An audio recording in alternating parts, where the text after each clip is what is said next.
500 miles north of Mogadishu lies a tiny fishing village called Ale. It's a windswept, tumble-down place, hardly the multi-million-dollar pirate capital one might expect. Yet incredible as it may seem, Ale is the hub of an industry engaged in daylight robbery on a massive scale. A few miles offshore you can see the pirates' booty, 3 vast ships. They're from Turkey, the Philippines and South Korea, and they're worth hundreds of millions of dollars to their owners. They've been hijacked and their crews held hostage on board for up to 6 weeks. Ale, like the rest of war-torn Somalia, has enjoyed no stable government for almost 20 years. Foreigners risk being kidnapped or killed. But a Somali journalist managed to film these pictures for Channel 4 News, often working secretly and travelling at night. And here in the darkness, this is the pirates' lair, a dingy cafe where a motley crew is bragging about how they've struck fear along one of the busiest shipping lanes in the world. One pirate agreeing to a rare on-camera interview about his role in stealing a ship at gunpoint this summer. We had 2 small boats, and the first one attacked the ship. We climbed aboard and demanded the captain stop. We put the crew in one room, and we brought the ship over here to Ale. We held the crew for about 2 months. We gave them nice food, and we understood each other. When we got our money, we divided it up. I got a little, about $20,000, and then we released them and left the ship.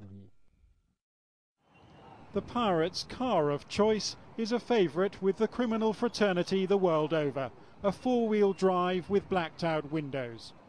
The getaway cars are paid for with ransom money, shelled out to the pirates by marine insurance companies, many of them based in London. Yet Ale's locals seem uneasy about their village's newfound notoriety. This shopkeeper complaining that a poor fishing community has been swamped by pirates, who spend their ill-gotten gains elsewhere. There's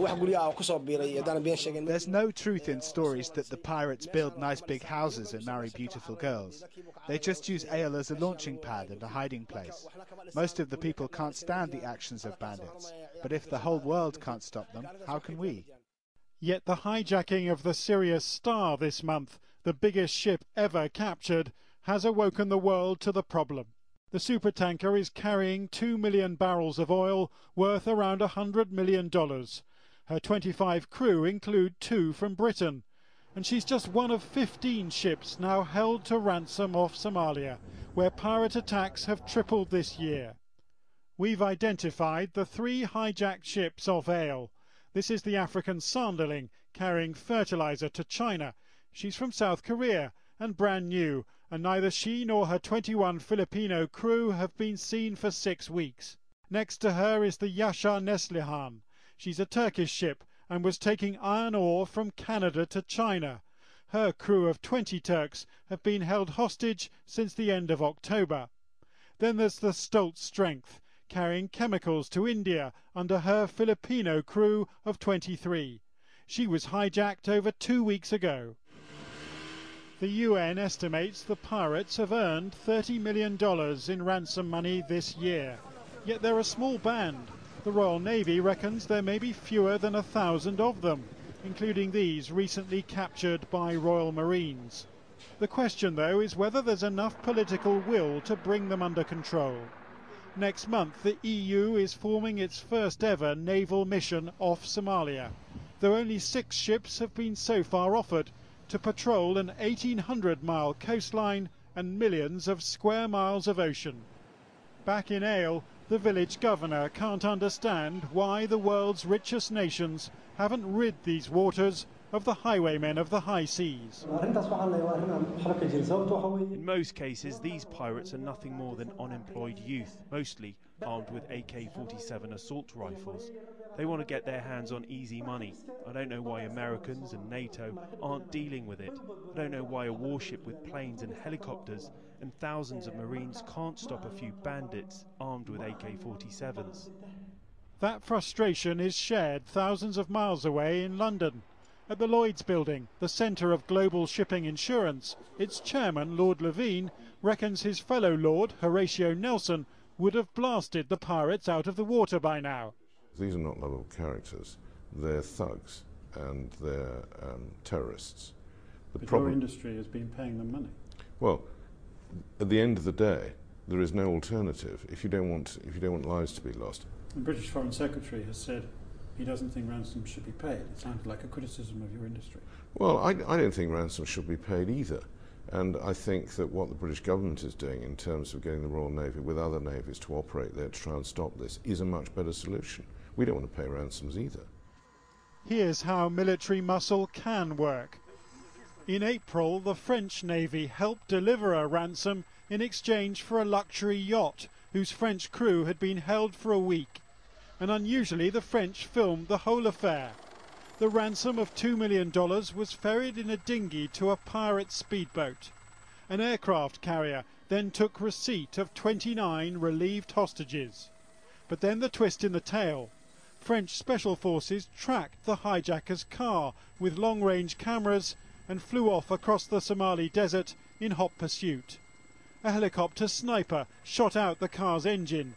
2 pirates were killed and 6 caught. But only $80,000 of the $2 million ransom was ever found. Perhaps nobody knows more than the French do about taking on pirates.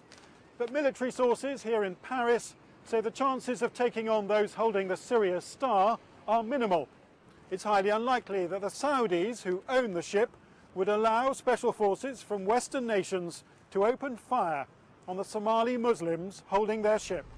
And even when the military is deployed, you can still make mistakes. Today it emerged that the alleged pirate ship the Indian Navy blew up last week was full of innocent Thai sailors. Pirates had hijacked their ship, but the attack left 14 Thai crew missing and 1 listed as dead. In Ale, a pirate commander who refuses to show his face says the captors of the Sirius Star are friends of his and that force will be met with force. If anyone tries to take a ship back by force, the hostages will face bad consequences that we don't wish upon them. We have the confidence to fight anyone in the world.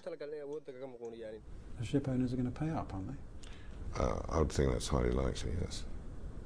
And would you back them in that decision?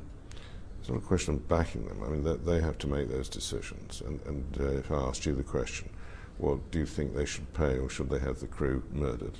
What is the option? There isn't one. And if the Sirius Star's owner does pay the ransom, currently running at $15 million, the regional capital of Garowe will be in the money.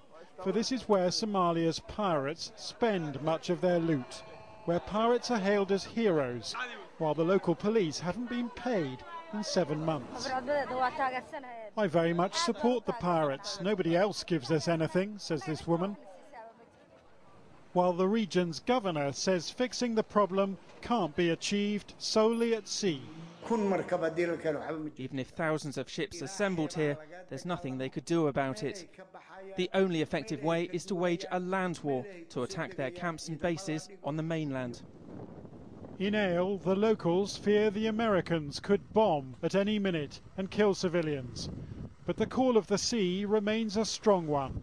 Ships' ransoms have doubled in the last year, and the pirates say that with so little to lose, after 19 years of civil war here, they will fight on till death.